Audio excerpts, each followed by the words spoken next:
Olá a todos, vamos para mais uma live.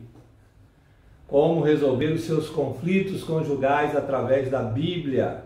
Nós vamos falar hoje sobre sentimento de culpa. Você que está acompanhando aí no Instagram deve estar com o título aí já ao vivo, né? Seu casamento está acabando e você se sente culpado, você se sente culpada por isso. Então saiba o que você deve fazer para você se ver livre desse sentimento de culpa, para você salvar o seu casamento. Por quê? Porque o sentimento de culpa afunda cada vez mais o casamento. Ele traz algumas sensações, alguns sentimentos, algumas ações que vão, ao invés de melhorar, piorar a situação dentro do casamento. Então é preciso se ver livre desse sentimento de culpa. E a gente vai falar justamente sobre isso hoje. Você sabe que é algo que atormenta o ser humano desde o início. Essa coisa do sentimento de culpa, a sensação de culpa, né? Desde quando Adão e Eva pecaram, esse sentimento já invadiu o coração dos seres humanos. Nós, pecadores, somos assim, de vez em quando, inundados com sentimentos de culpa. E nós vamos falar um pouco sobre isso, como é que você lida com isso, como você se vê livre desse sentimento de culpa que pode agravar os conflitos dentro do seu casamento. Beleza? Então nós vamos lá falar sobre como você pode se livrar disso, o que fazer. Primeira coisa que você deve fazer quando o seu casamento está acabando e você tem esse sentimento de culpa muito grande, é assumir a sua parcela na culpa. Isso talvez seja uma dica meio estranha, né? Bom, se eu já estou me sentindo culpado, então eu vou assumir minha parcela na culpa? Como é que é isso? Geralmente quem tem sentimento de culpa, ele quer ser massageado no seu ego. Ele prefere que algumas pessoas preferem que a gente fique massageando o ego, e nós vamos falar sobre essa coisa do vitimismo depois, né? Mas ela prefere que fique ali naquela massagem emocional, sem dizer a verdade. A verdade é, quando um casamento está acabando, não existe um único culpado. Os dois são culpados.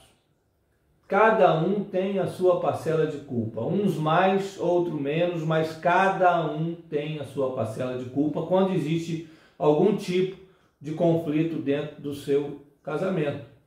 Então, a primeira coisa que você tem que fazer é assumir a sua culpa, assumir a sua parcela de culpa nesse fato do seu casamento estar acabando. Reconhecer isso dentro de você.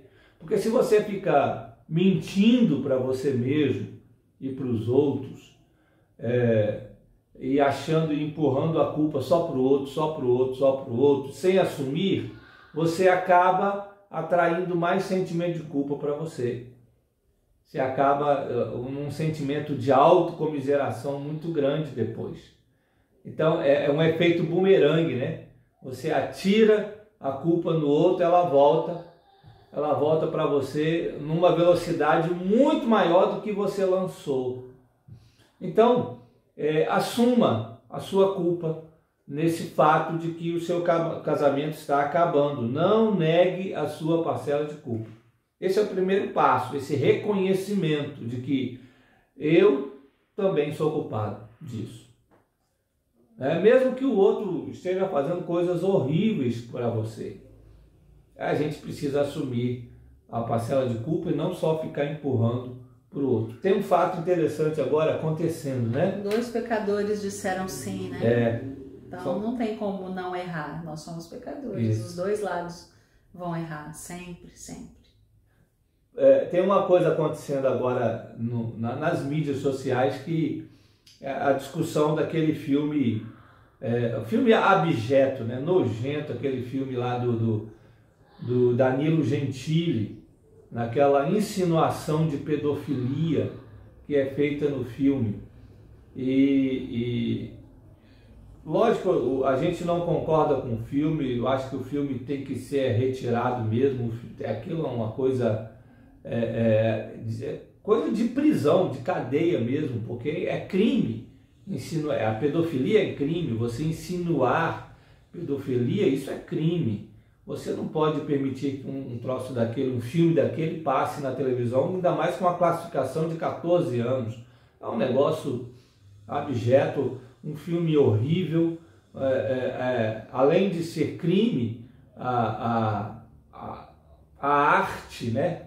O que eles chamam de arte é uma coisa nojenta, feia, horrorosa, um filme mal feito, um filme, sabe, uma coisa assim, um texto assim de quinta categoria é o filme.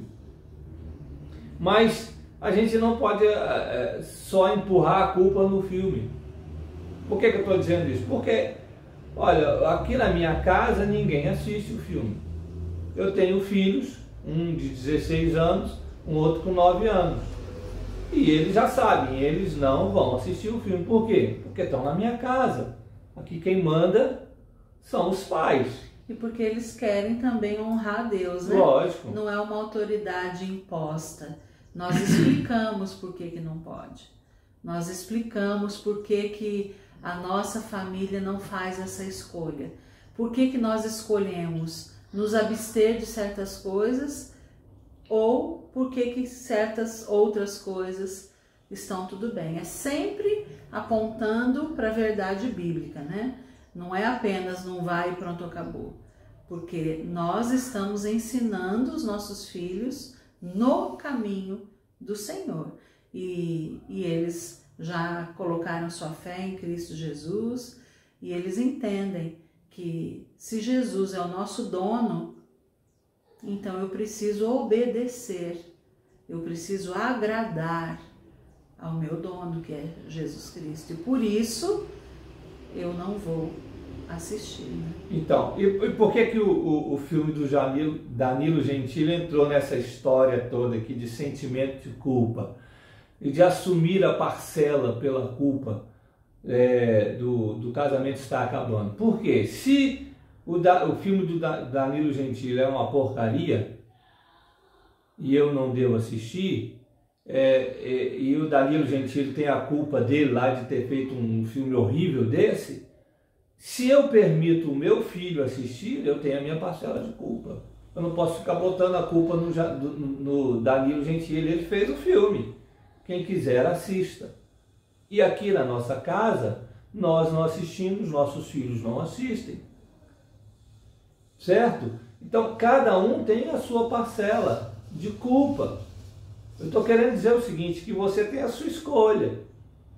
Se o casamento não está bem, você não pode ficar empurrando a culpa só para o seu esposo ou só para a sua esposa. Você também tem a sua parcela de culpa.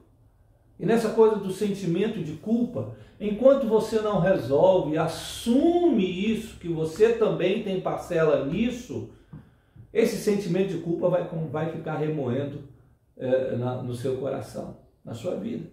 Olha o salmista Davi, tá? Salmo 51.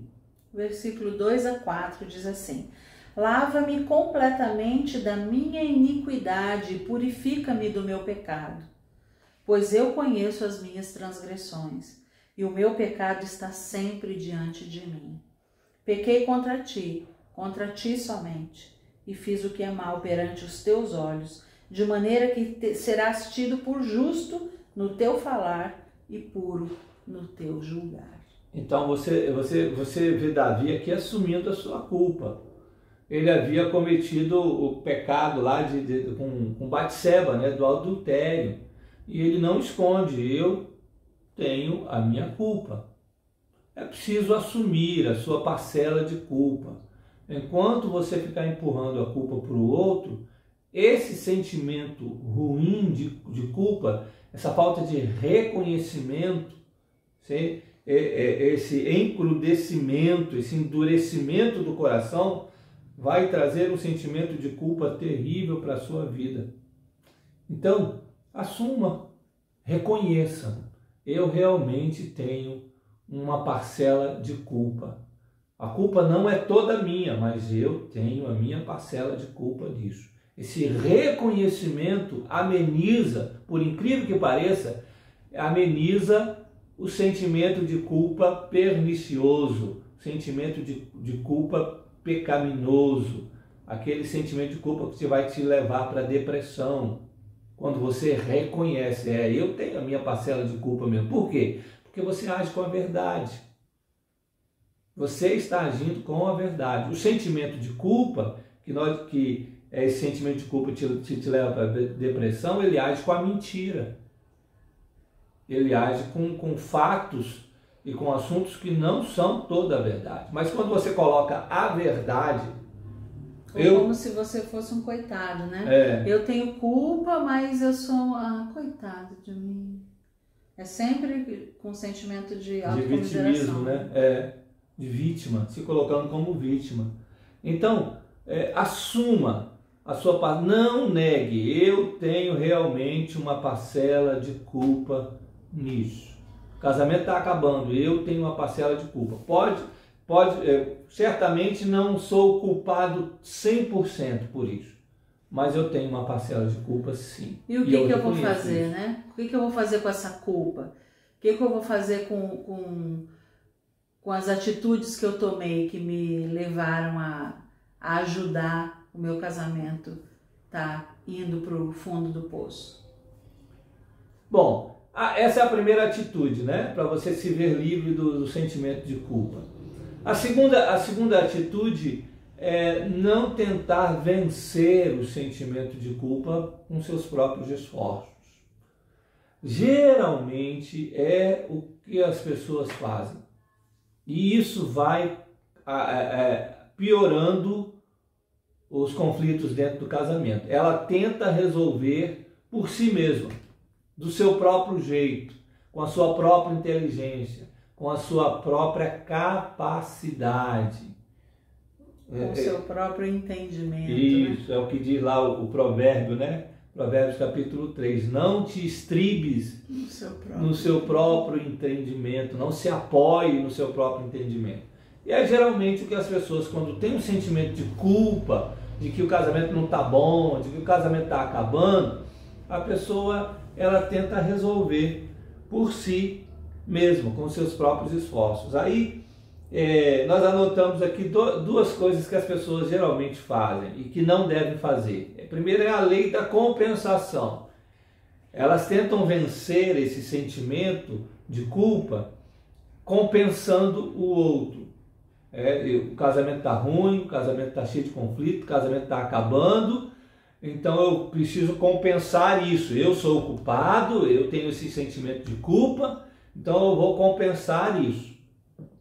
Geralmente se compensa primeiro com presentes, né? A pessoa tem dinheiro, aí vai comprando presentes, compra presentes, como o marido, por exemplo, que traiu a mulher, que cometeu o adultério, e aí agora ele todo dia traz uma caixa de bombom e um buquê de flores.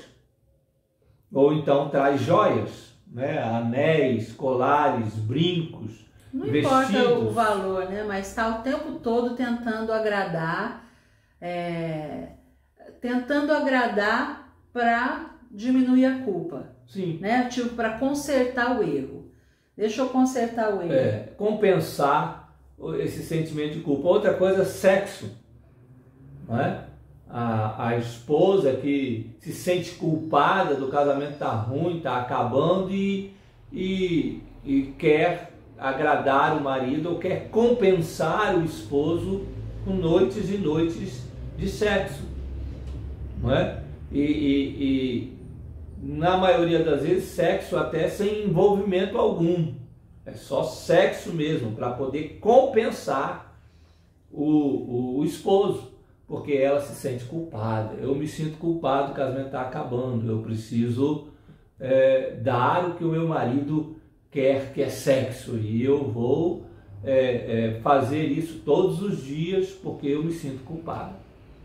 Ou o marido gosta muito de jogar futebol, de sair com os amigos, Então, ela não cobra mais dele, ao contrário, ela incentiva ele a jogar bola cada vez mais, sei lá, seja deixa fazer tênis, o que quiser, né? Vai, né? Tá tudo bem, pode fazer o que você quiser, no intuito de compensar aquele sentimento de culpa. Olha, eu agi errado assim, então agora eu vou apoiar e deixar tudo que agrada a ele, mesmo que isso não seja agradável aos olhos de Deus, mas eu vou permitir, né? Talvez ele queira assistir filmes pornográficos, né, com você, e você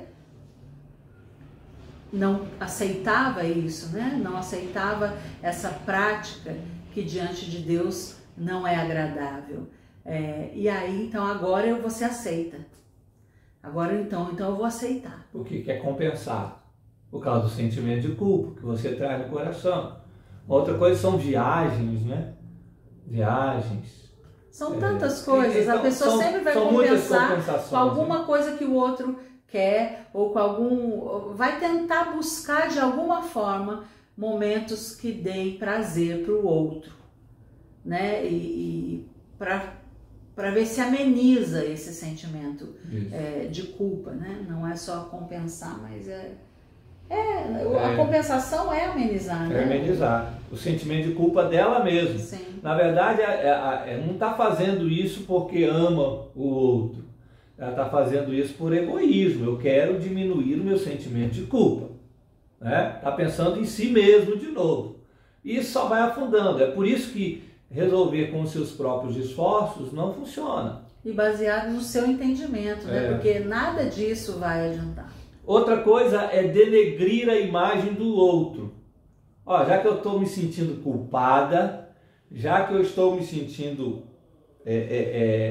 arrasada porque o meu casamento está acabando, então eu preciso puxar o outro também para o mesmo patamar que eu estou, para o mesmo buraco que eu estou. E aí eu faço isso denegrindo a imagem de outra pessoa. Olha, eu estou assim, mas a fulana ou fulano também estão desse jeito, estão pior do que eu. Aí começa a comparar, começa a fazer comparações. Olha, meu casamento realmente está acabando. Eu sou a culpada disso, mas a fulana fez isso, olha, a fulana fez aquilo. O casamento deles também não está bom, não. Começa a fazer comparações. Com outros casamentos, É. né? A esposa com outras esposas, ou até com outros maridos, né? Precisa denegrir a imagem do outro, rebaixar o casamento do outro. Para se sentir um pouco melhor. Para se sentir um pouco melhor. Um pouco melhor. Olha, eu não sou tão ruim assim. E ele também não é tão bom assim. Essa coisa dessa compensação, desse denegrir a imagem, são estratégias humanas que não resolvem o seu sentimento de culpa. Não faça isso, simplesmente não faça. Não tente vencer com as suas próprias estratégias, fique atento a isso. Salmos 34, verso 13, primeiro. Salmo 34, 13. Refreia a língua do mal e os lábios de falarem dolosamente. Isso. É o conselho do salmista aí, olha, refreia a sua língua. Cuidado. E não deixe seus lábios falarem de dolo, né? De engano, de desrespeito, denegrindo a imagem do outro. Isso não vai resolver o seu sentimento de culpa. Ainda, Romanos, capítulo 2, a carta de Paulo aos Romanos, capítulo 2, verso de número 1. Vai falar um pouco sobre essa questão também da língua, né? Da compensação, tentar compensar. Portanto, és indesculpável, ó homem, quando julgas quem quer que sejas, porque no que julgas a outro, a ti mesmo te condenas, pois praticas as próprias coisas que condenas. Tá claro, né? Se você fala do outro, você está fazendo pior, está fazendo a mesma coisa. Porque você faz a mesma coisa. Geralmente, quem tem esse sentimento de culpa alojado no coração, uma das atitudes dele para se livrar da culpa é tentar rebaixar os outros. Não faça isso. Não faça, não vai adiantar você fazer isso. Seu sentimento de culpa não será resolvido. O seu coração enganoso vai dizer para você que você está se sentindo um pouco menos culpada, porque tem outras esposas também errando e tem outros casamentos também indo para o buraco. E é uma comparação completamente distorcida, né? É um entendimento muito distorcido. A Bíblia diz que o coração é enganoso. Então não se apoie no seu entendimento, no seu raciocínio. É um alívio momentâneo que você vai sentir. Fulana também, o casamento está acabando. E um alívio pecaminoso, né? Distorcido você sente também, aquele alívio. Você não pode se alegrar com a tristeza dos outros, né? Com o mal que está acontecendo na vida dos outros. Daqui a pouco volta de novo o sentimento de culpa, pior ainda do que antes. Mesmo se resolvesse, quer dizer que você resolve o seu sentimento de culpa, olha a questão do egoísmo. Você resolve o seu sentimento de culpa vendo a tristeza do outro, né? A desgraça do outro. Não pode. Isso é completamente contrário àquilo que a Bíblia diz sobre como resolver o seu sentimento de culpa. A terceira coisa que você não deve fazer para solucionar o sentimento de culpa, porque o seu casamento está acabando, você se sente culpado, culpada, é não alimentar o vitimismo, não se fazer de vítima, não ter aquele sentimento de autocomiseração, né? Coitadinho de mim, né? Não faça isso, não se faça de vítima. Você porque não é vítima. Nós não somos. Aliás, nós não somos vítimas, nós somos os culpados, nós somos os bandidos do negócio. Sempre somos vilões. Vilões. Nós somos os criminosos, né? Nós somos os pecadores. É preciso reconhecer isso, para que a verdade ela nos liberte. Não foi isso que Jesus disse? Conhecereis a verdade vos libertará. A partir do momento que você vai reconhecendo e conhecendo a verdade dentro do seu coração, você vai sendo liberto. Agora, se você fica alimentando esse vitimismo, eu sou um pobre coitado, eu sou um coitadinho, eu sou o culpado, mas é por causa disso, por causa daquilo.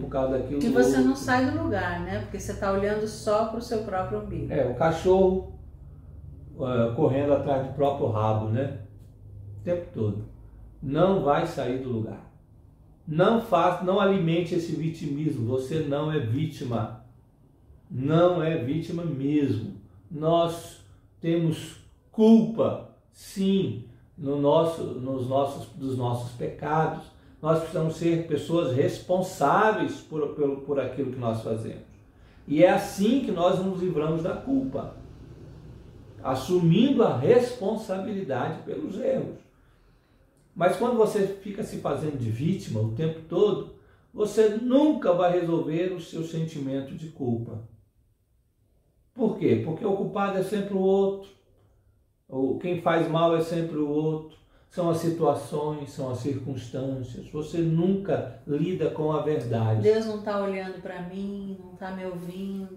Porque isso é muito difícil, eu não consigo.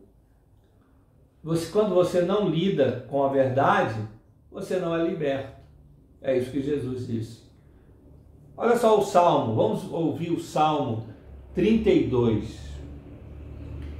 Enquanto calei os meus pecados, envelheceram os meus ossos, pelos meus constantes gemidos todos os dias. Porque a tua mão pesava dia e noite sobre mim, e o meu vigor se tornou em sequidão de estio. Observe bem o que o salmista Davi diz aqui. Enquanto calei os meus pecados. Ou seja, eu fiquei com isso aqui dentro, remoendo aqui dentro, tá? O cara ficou, esse sentimento de culpa, esse pecado, essa coisa remoendo dentro de mim, eu não botava isso para fora, eu não expressava, eu não confessava, eu não reconhecia que eu realmente sou pecador, que eu realmente tenho culpa nisso. Enquanto eu fiquei remoendo esse troço aqui e botando a culpa nos outros, e botando a culpa nas circunstâncias e colocando a culpa até em Deus, enquanto eu fiquei com esse troço remoendo aqui, os meus ossos foram envelhecendo, eu fiquei doente. Enquanto você vai se fazendo de vítima, né, e remoendo esse negócio dentro do seu coração, esse sentimento de culpa dentro da sua alma, enquanto você ficar fazendo isso e não assumir realmente a responsabilidade pelos seus erros e dizer, Senhor, agora eu quero assumir a responsabilidade, tá aqui, eu errei nisso, eu sou culpado disso, eu quero assumir a responsabilidade disso e eu quero lidar com a verdade. Foi assim que Davi fez, né? Sim. A mão, ele falou, olha, a sua mão pesava sobre mim, né? Aí no verso 5, ele fala o quê? Confessei-te o meu pecado e a minha iniquidade não mais ocultei. Disse, confessarei ao Senhor e as minhas transgressões, e tu perdoaste a iniquidade do meu pecado. Então, a partir do momento que ele coloca isso para Deus e expõe essa verdade e para de se fazer de vítima, reconhece, né? Pede perdão, recebe o perdão de Deus, pronto. A história acabou, o vitimismo acabou, tudo acaba ali e vamos partir pro correto, né? Senhor, me perdoe e me ajude a seguir os teus caminhos, me ajude a te obedecer, né? Me dê um coração disposto a te obedecer. É reconhecer, arrepender, pedir perdão, receber esse perdão e virar a página. O seu casamento está acabando, tá? As coisas são muitos conflitos e você se sente culpada ou culpado do seu casamento estar encerrando, está acabando. Olha, deixa eu dizer uma coisa, não se faça de vítima. Você tem a sua parcela de culpa. Não se faça de, não fique remoendo isso, não. Exponha isso. Diga isso para o seu esposo, diga isso para a sua esposa. Eu reconheço isso. Reconheço a minha parcela de culpa, eu não quero ficar me fazendo de vítima, não quero ficar remoendo esse sentimento de culpa dentro de mim. Eu quero colocar aqui, colocar às claras, para que a gente resolva isso e a gente reconstrua o nosso casamento. É assim que deve ser feito. Para que você não fique remoendo e remexendo essa culpa dentro de você. Uma culpa mentirosa, uma culpa perniciosa, uma culpa maligna, que é uma culpa que não faz você assumir a responsabilidade pelos seus erros. Então, não se faça de vítima. Você não é vítima. Você não é vítima da sociedade, você não é vítima do seu esposo nem da sua esposa, você não é vítima de Deus, você não é vítima das circunstâncias. Você não é vítima. Você é tão pecador quanto todos nós somos. E todos nós precisamos assumir a responsabilidade se nós quisermos vencer o sentimento de culpa. Certo? E a outra coisa, aí sim, a última coisa, aquilo que você deve fazer. O que você deve fazer? Primeiro nós falamos nesses 3 primeiros passos aqui, nós falamos o que você não deve fazer. Agora, o último é o que você deve fazer. O que você deve fazer? Você deve se aproximar de Deus.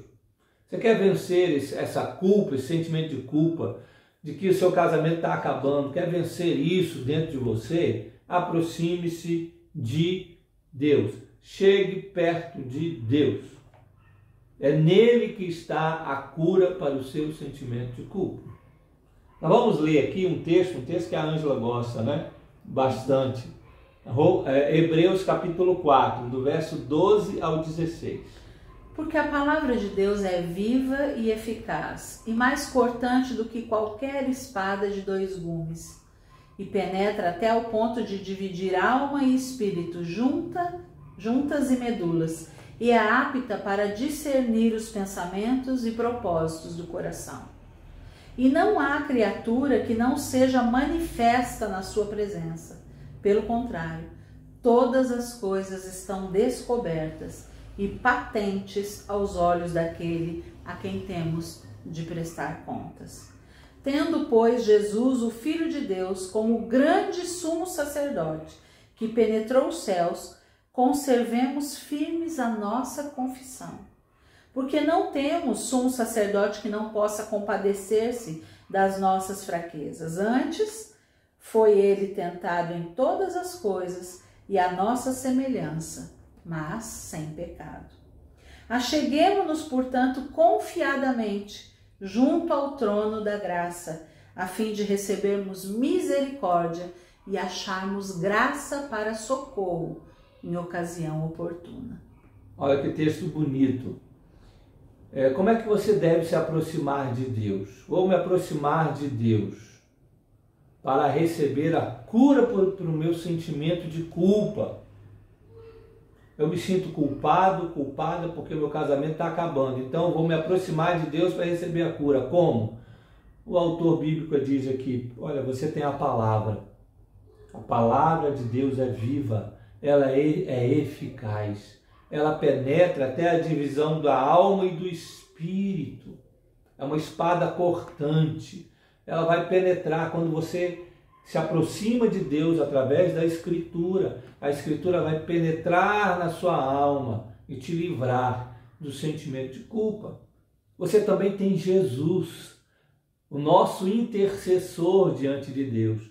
Todas as vezes que você orar, dobrar os joelhos e disser, Deus, o sentimento de culpa está me matando, estou me sentindo culpada por causa do meu casamento. Olha, toda vez que você ora, você clama isso, você tem Jesus como seu intercessor diante de Deus.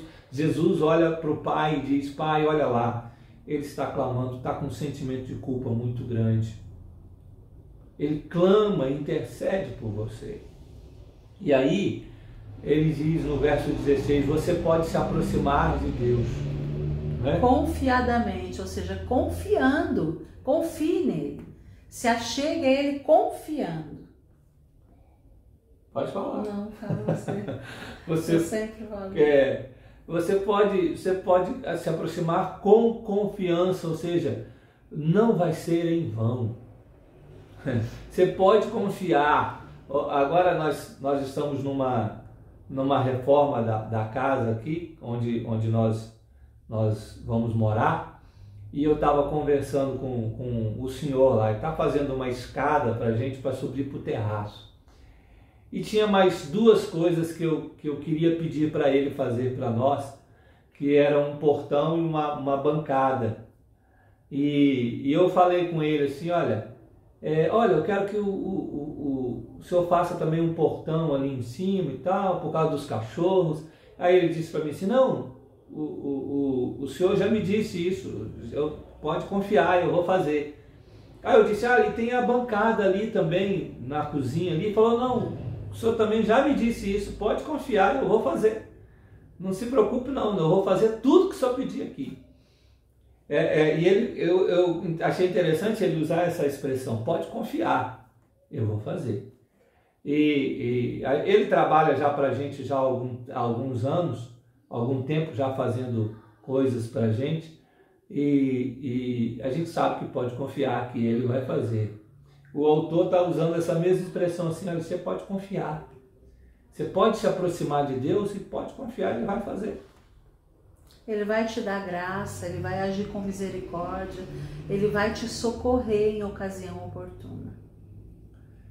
Muito bem, é isso que a gente queria dizer hoje para você. Você está com sentimento de que o seu casamento está acabando, você está com sentimento de culpa terrível aqui dentro do seu coração, siga esses passos aqui.